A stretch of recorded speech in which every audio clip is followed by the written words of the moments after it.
Amma ba'du.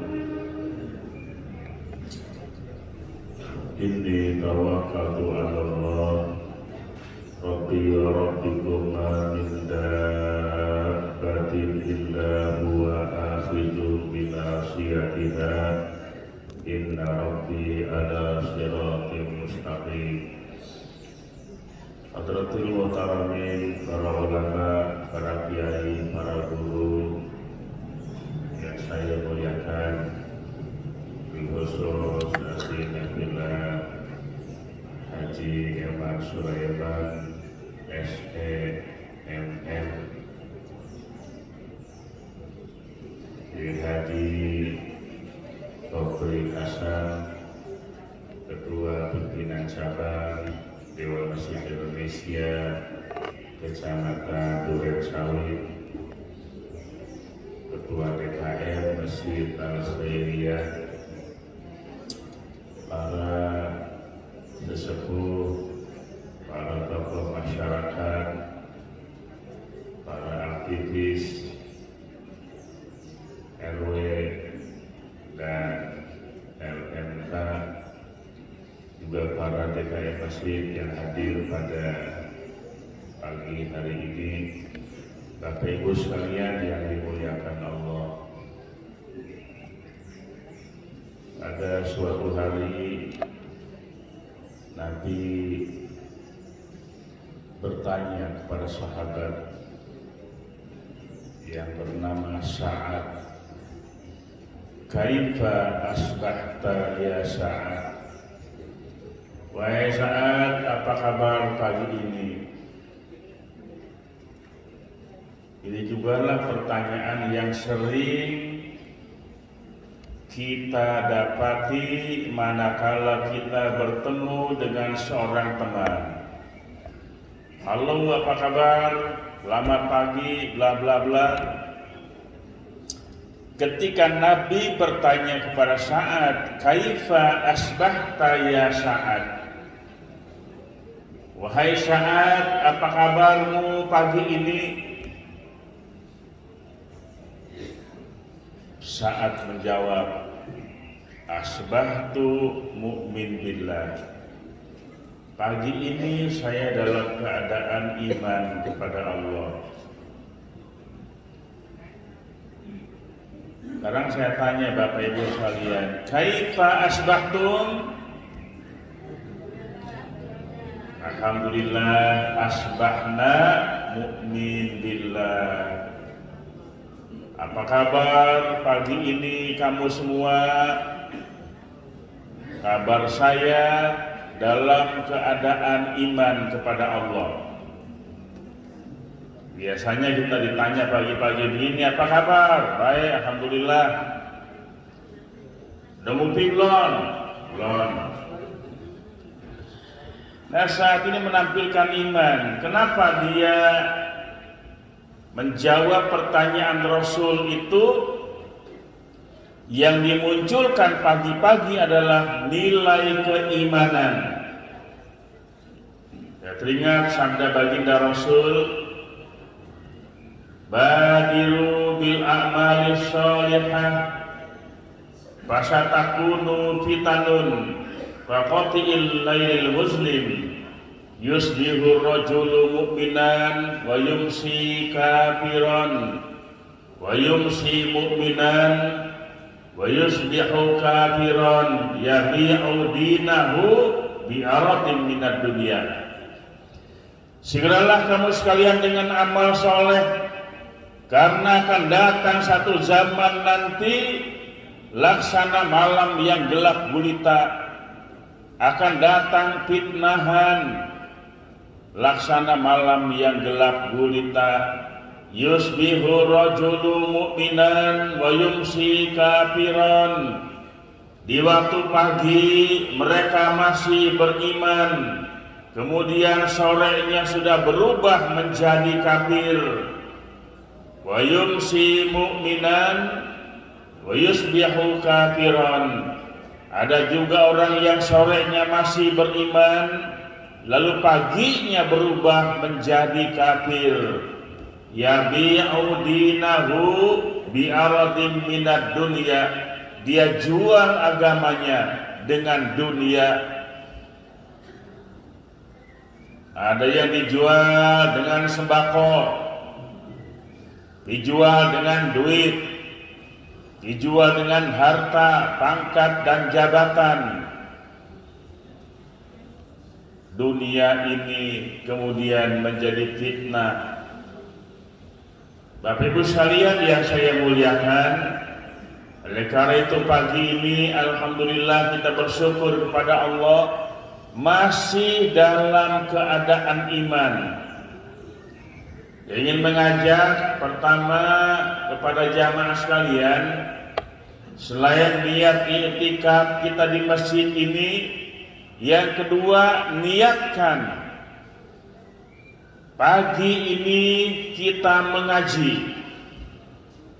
Kalau niatnya ngaji talabul ilmi, biarpun duduknya hanya 5 menit, duduknya setengah jam, duduknya 1 jam, maka Allah berikan pahala lebih baik dari ibadah 1000 tahun. Baginda Rasul bersabda kepada Ibnu Mas'ud, "Ya Ibna Mas'udin, julusuka sa'atan fi majlisil ilmi, la tamassu qalaman wa la taktubu harfan, khairul laka min ibadati alfi sanatin." Wahai Ibnu Mas'ud, wahai kaum muslimin dan muslimat, wahai jamaah Masjid Al-Khairiyah, wahai orang kampung Malakasari, Malakajaya, sono ya. Julusuka sa'atan, engkau duduk 1 saat di majlisil ilmi, di majlis ilmu, ngapain? La tamassu qalaman, kagak megang pulpen, wala taktubu harfan, tidak menulis walaupun hanya 1 huruf. Ngapain doang tuh?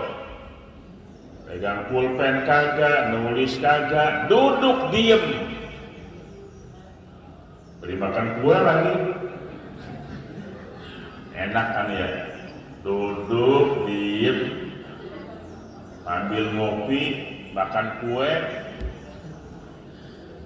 Khairul laka min ibadati alfisanatin, lebih baik bagi engkau dari ibadah 1000 tahun.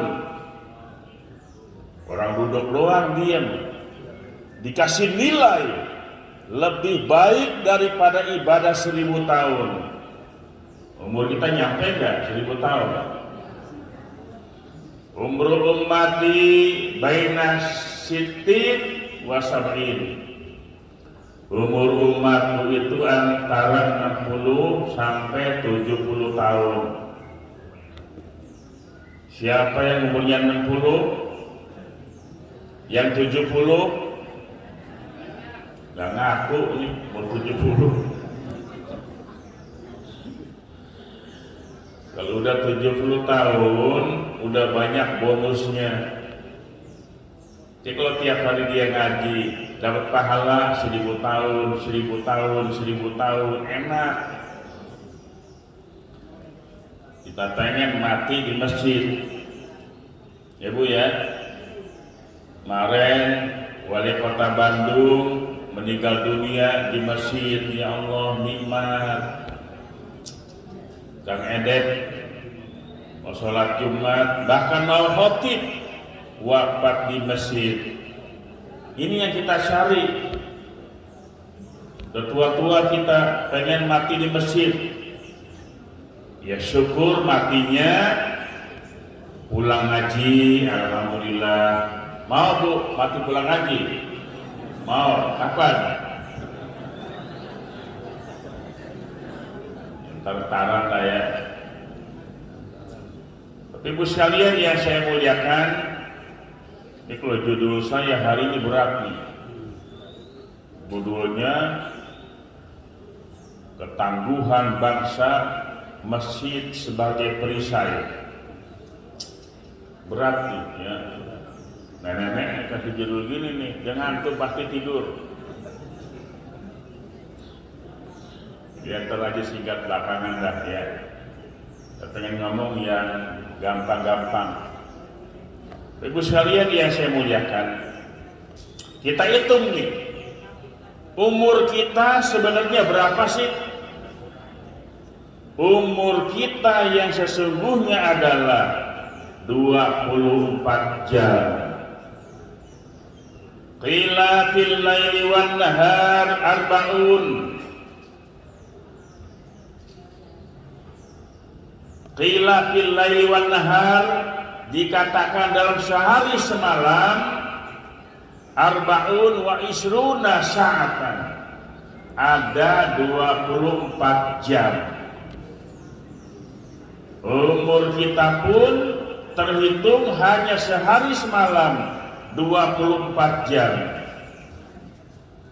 Maka manusia bernapas fi kulli sa'atin mi'atun wa samanuna nafsan. Manusia bernapas di dalam 1 jam 180 kali napas. Ada yang bunyi ini. Manusia bernapas 180 kali setiap jam. Berarti setiap 1 menit kita bernapas itu 3 kali. Napas kita keluar, masuk, keluar, masuk, keluar, masuk. 1 menit 3 kali, ukuran yang normal. Bukan lagi main bola ya, ngos-ngosan, lagi olahraga, lagi lari. Setiap kita mengeluarkan napas, ada hitungannya. Waktu khuruj, waktu dukhul. Waktu napasnya keluar, kemudian masuk lagi ke dalam, itu ada hisabnya. Gak sembarangan kita napas, keluar masuk, itu ada hitungannya. Makanya bagi kita ini orang yang ibadah kepada Allah dalam sehari semalam 24 jam, tidak ada waktu yang terbuang percuma kecuali punya nilai ibadah. Napas kehidupan kita punya nilai ibadah. Semalam kita tidur, kemudian bangun dari tidur, kita manfaatkan pagi ini kita ngaji di masjid, kita mengeluarkan napas. Di luar hadis yang tadi, kalau hadis yang tadi jelas dia 1 jam, 1 saat lebih baik dari ibadah 1000 tahun. Masih ada bonusnya. Bonus dia bernapas, keluar, masuk. Di mana dia bernapas? Di masjid. Maka ketika dia mengeluarkan napas, itu ada pahalanya. Kenapa ya? Dia bernapas itu di masjid sambil ngaji. Sampai dia tidur sekalipun, napasnya tetap dihisab, tergantung tidurnya. Makanya orang yang tidur itu tetap pakai niat, pakai doa. Kalau tidurnya nggak pakai doa, tidak punya nilai ibadah. Saya yakin nih Bapak Ibu sekalian, ketika tidur sebelum memejamkan mata, dia doa dulu. Anak-anak kecil sekarang itu hafal doa mau tidur. Doa bangun tidur. Apal ya Bu ya? Anaknya apal ya Bu ya? Emaknya apal ya? Anaknya aja apal, apalagi emaknya ya. Oh, diajarin doa, anak-anaknya dibimbing, ayo nak menjelang tidur, baca-bacaan, tambah doa, mau tidur, bismika Allahumma ahya, wa bismika amut, dengan namamu ya Allah aku hidup, wa bismika amut, dan dengan namamu ya Allah aku mati. Orang yang tidur antara hidup dan mati. Dulu orang tua saya ngajarin, saya ini orang Betawi asli, emak, bapak semua. Tetapi kenapa dulu emak saya ngajarin saya doa sebelum tidur? Dipanggil anak-anaknya, dibimbing oleh emak saya. Bismika Allahumma ahya wa bismika amut. Turu-turu ojo lali, badan turu hati tangi, roh madep maring Allah, la ilaha illallah, Muhammadur Rasulullah. Saya tanya, Mak, artinya apa, Mak? Mak juga nggak tahu. Itu dari guru emak begitu. Dari gurunya diajarin begitu, kita amalin. Oh ternyata maknanya luar biasa. Di Jawa tahu ya, banyak orang Jawa kan. Artinya luar biasa. Biarpun bukan bahasa Arab, tetapi itu punya makna yang hebat. Turu-turu ojo lali, kalau tidur jangan lupa. Badan turu hati tangi, badannya tidur, hatinya bangun. Roh madhab maring Allah, ruhnya menghadap Allah, ditutup dengan kalimat la ilaha illallah Muhammadur Rasulullah. Tidur kita. Di saat kita tidur, mata terpejam, gak ingat apa-apa, tetapi napas tetap keluar, punya nilai ibadah. Kenapa? Tidurnya pakai niat. Ketika dia bangun tidur, dia doa, Alhamdulillahilladzi ahyana ba'dama amatana wa ilaihin nusur. Segala puji bagi Allah, ahyana, yang telah menghidupkan kami, ba'dama amatana, sesudah kami mati. Dia ngaku tuh, kalau semalam dia memejamkan mata, dia mati. Maka ketika dia matanya melek, alhamdulillah saya hidup kembali. Wa ilaihin nusur, kepada Allah kita semua kembali. Luar biasa, tidur saja Islam ini ngatur. Tidur saja diatur oleh agama. Tidur saja Islam itu mengatur, apalagi yang matanya lagi melek. Semua dalam Islam itu syariatnya luar biasa. Jamaah sekalian yang dimuliakan Allah Subhanahu wa taala. Jadi mari sama-sama hal-hal yang kecil model begini jangan pernah terlewatkan. Kelihatannya sepele, tidur aja, mata ngantuk, blek tidur. Doa kagak, apa kagak, malah kadang-kadang kakinya kotor dari mana-mana, mulutnya bau minuman. Kalau dia mati nih, pagi-pagi nggak bisa bangun dia, mati, mulutnya nenggak minuman keras. Nah ini.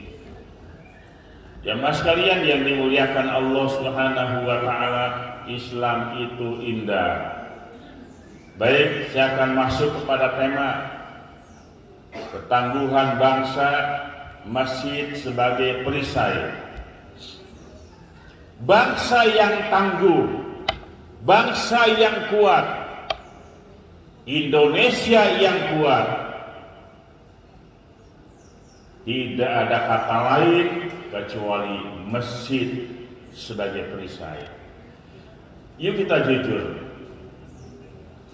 tempat berkumpulnya semua orang, berbeda suku, berbeda bahasa, berbeda adat istiadatnya, berbeda status sosialnya, tapi semuanya masuk masjid. Dari presiden sampai RT, kalau dia Islam masuk masjid. Dari jenderal bintang 4 sampai hansip yang tidak punya bintang, kalau dia Islam masuk masjid. Dari saudagar yang paling kaya raya sampai tukang sayur keliling, kalau dia Islam masuk masjid. Orang kaya masuk masjid, orang miskin masuk masjid, pejabat, rakyat, saudagar, seluruhnya masuk masjid kalau dia Islam. Biarpun cuman ada yang setahun sekali, ya lumayan lah.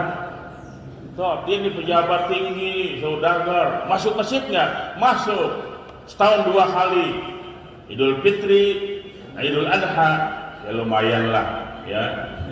Pertama nambahin uang kas. Artinya apa? Dia tetap masuk masjid. Nggak ada orang Islam punya nggak masuk masjid.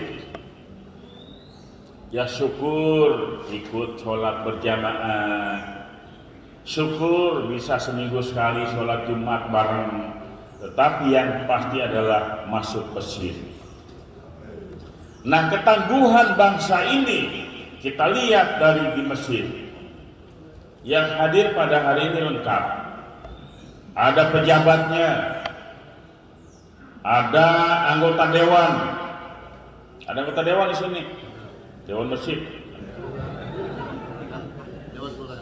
Dewan Kelurahan, sekarang LMK, saya pertama ada dekal, saya ketua dekal, RT, RW, ini camatnya lagi pergi ya, Pak Musa, luar kota. Artinya apa? Dari mulai pejabat, rakyat, orang kaya, orang miskin, laki-laki, perempuan masuk masjid. Maka carilah komunitas yang paling lengkap adalah adanya di masjid. Gak mengenal suku, tidak mengenal golongan, apapun partai politiknya, kalau dia Islam masuk masjid. Makanya gak ada tuh, belah sana masjid Golkar, masjid P3, gak ada. Orang Golkar, orang P3, Gerindra, PKS, apa lagi? PDIP, ya, PSI, masuk masjid semua.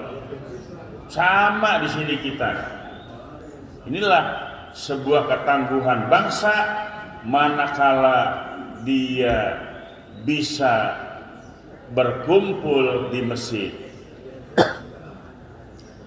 Makanya lihat nih, musim kampanye orang deketin masjid. Calon anggota DPRD nyari masjid. Bayar-bayarlah sama ketua masjid. Mau nyalon apa aja dia masuk masjid. Kenapa? Di masjid ini tempat berkumpulnya berbagai macam orang. Maka jagalah persatuan dan kesatuan di masjid. Jangan sampai masjid kita dipecah belah oleh orang kelompok yang tidak bertanggung jawab. Maka di masjid ini jelas ada pemimpinnya, ada ketua DKM masjid, ada imam masjid, ada marbot masjid, ada guru ngaji masjid. Ya, alhamdulillah nih Pak Haji Eman, tahun 2022 itu pemerintah memberikan insentif kepada imam masjid, kepada marbot masjid, dan majelis taklim sekitar masjid, rekomendasi melalui masjid. Maka nanti bolehlah kalau di masjid ini ada imamnya dapat, marbotnya dapat, botinya dapat. Majelis taklim RT sebelah tuh ada majelis taklim yang dikelola oleh ustazah. Ya, sudahlah, daftarin dia masuk lewat masjid sebagai guru ngaji kampung. Yang diberikan oleh Pemprov adalah guru ngaji kampung.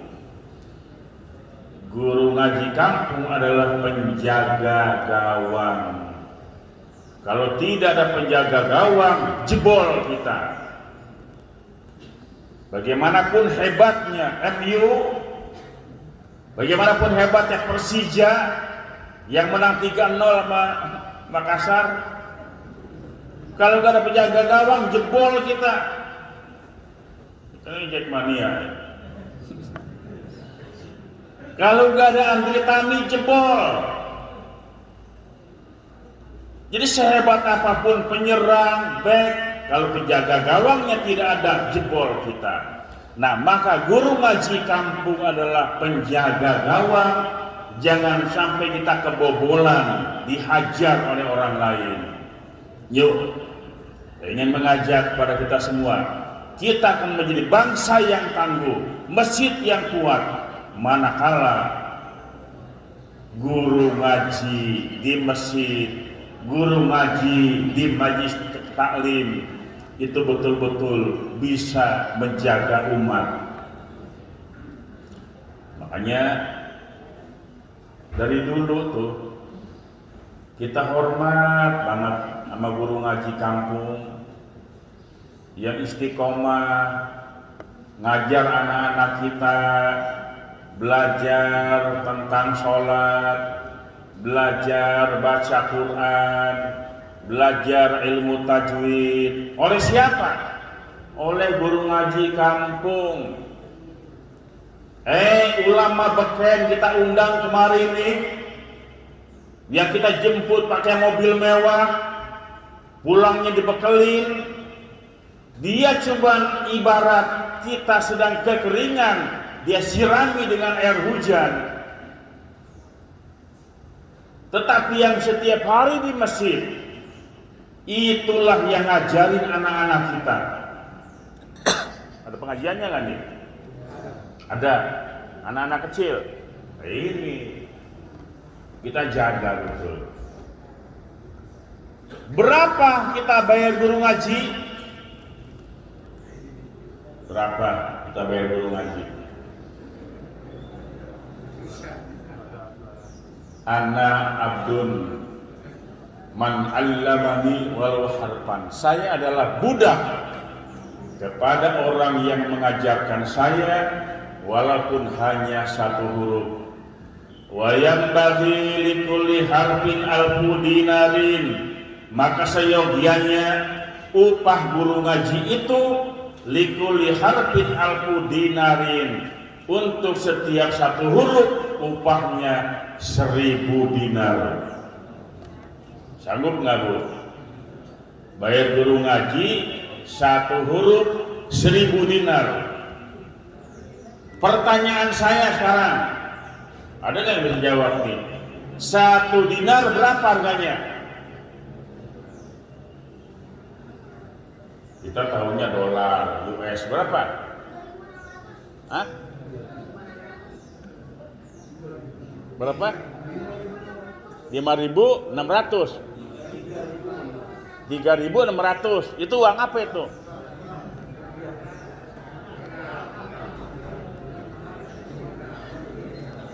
Iya.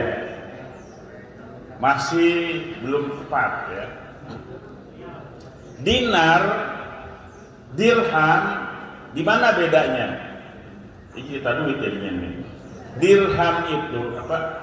Dinar itu uang emas. Dirham itu uang perak. 1 dinar per hari ini 4,25 gram emas. Kurang lebih 1 dinar itu 3 juta rupiah. Kalau 1000 dinar berapa? 3 miliar. 1 huruf upahnya 3 miliar. Ya, maka orang kaya saya tantang nih, jangan sombong orang kaya, berapapun saya bayar. Kalau ukuran bayar guru ngaji, berapa banyak harta yang Anda miliki tidak akan mampu buat bayar guru ngaji. Yasin 2 huruf 6 miliar. Nah, guru ngaji tidak perlu dibayar segitu. Ayo hormati, muliakan, taati. Kalau guru tidak ditaati, maka kita akan menjadi orang yang sesat. Ya, sesat di dalam kita melaksanakan perintah-perintah Allah, gak paham agama. Dan guru ngaji itu sabar.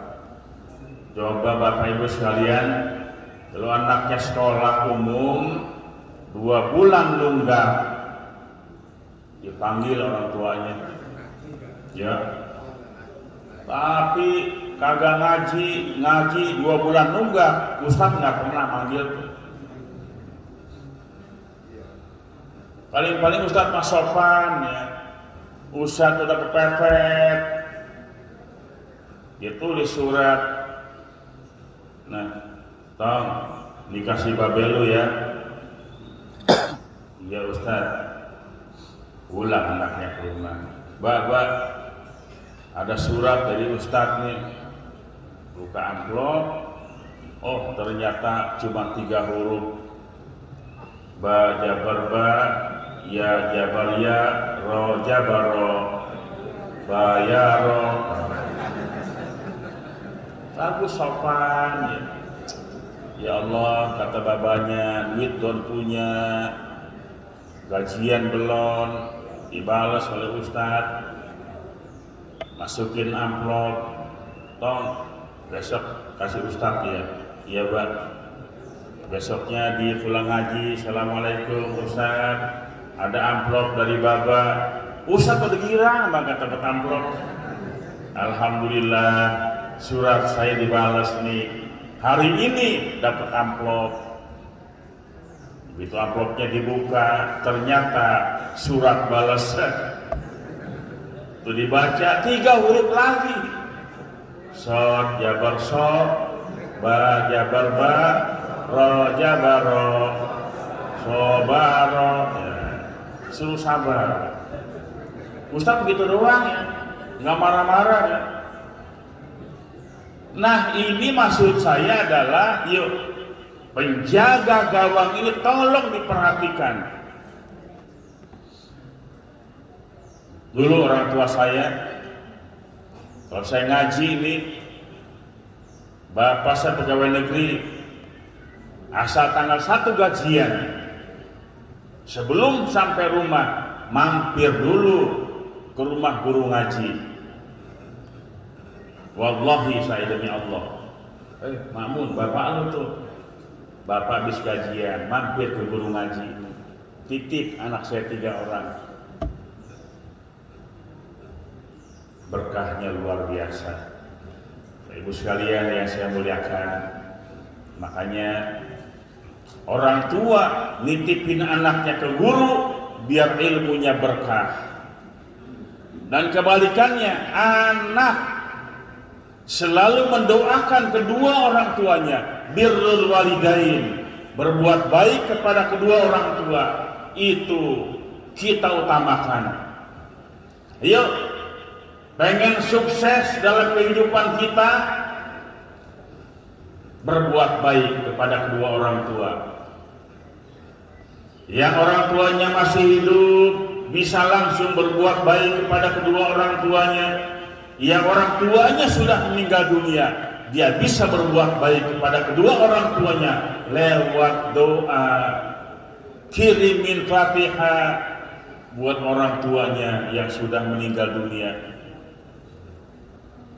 Guru kita doakan, orang tua kita kandung, orang tua mertua, dan orang tua yang menjadi guru kita. Guru besar adalah guru yang ngajarin di musola, di masjid, di rumah, bagaimana cara baca Fatihah yang baik, ngajarin sholat, tata cara berwudu. Itulah guru besar kita. Tanpa mereka kita tidak paham bagaimana melaksanakan syariat agama Islam. Bapak Ibu sekalian, para jamaah yang dimuliakan Allah Subhanahu wa taala, saya kira cukup ya. Cukup, jangan lama-lama ngantuk. Ya. Saya juga ngantuk banget ini. Ya, sedikit ini yang saya sampaikan, saya berharap jadi amalan kita semua. Saya ceramah tidak bisa kayak orang-orang mencakar langit, nguras lautan, ngeduk sumur, berat. Ceramahnya menggebu-gebu, sampai mencakar langit, nguras lautan, ngeduk sumur. Wah, berat ya. Dan nggak bisa kayak gitu. Jadi saya hanya berharap